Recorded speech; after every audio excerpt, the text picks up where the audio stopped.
નમસ્કાર, આપ જોઈ રહ્યા છો નેશન પ્લસ ન્યૂઝ. હું છું આપની સાથે વિભિક્ષા પરમાર. વડોદરા જિલ્લાના શિનોર પંથકમાં મેઘરાજાની તોફાની બેટિંગ જોવા મળી રહી છે.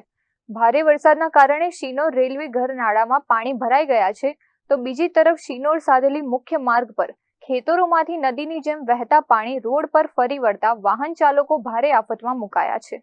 વડોદરાના શિનોર તાલુકામાં રાત્રિના સમયે શરૂ થયેલો વરસાદ આજે બપોરે 12 વાગ્યા સુધી અવિરત વરસ્યો હતો.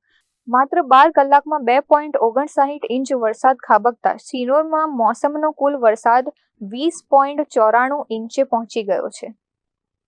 ધોધમાર વરસાદને પગલે શિનોર રેલવે ગરનાળું વરસાદી પાણીમાં ગરકાવ થઈ ગયું હતું. આ તરફ શિનોર પાસે આવેલા શિનોર સાદલી રોડ પર વરસાદી પાણીનો મોટો પ્રવાહ વહેતો થયો હતો. શિનોરથી સુરાશામળ અને મીઢોળ થઈને સાદલી તરફ જતા મુખ્ય માર્ગ પર શિનોર પાસે આજુબાજુના ખેતરોમાંથી પાણીનો ધસમસતો પ્રવાહ રોડ પરથી પસાર થવા લાગ્યો હતો. રસ્તા પરથી નદીની જેમ વહી રહેલા પાણીના કારણે વાહન ચાલકો માટે અહીંથી પસાર થવું મુશ્કેલ બન્યું હતું અને વાહન વ્યવહાર ખોરવાયો હતો. અત્રે ઉલ્લેખનીય છે કે શિનોરમાં મોસમનો કુલ 20 ઇંચથી વધુ વરસાદ નોંધાઈ ચૂક્યો છે, ત્યારે સતત વધી રહેલા વરસાદી પાણીના કારણે વાહન ચાલકોને સાવચેતીપૂર્વક વાહન ચલાવવા અપીલ કરાઈ છે.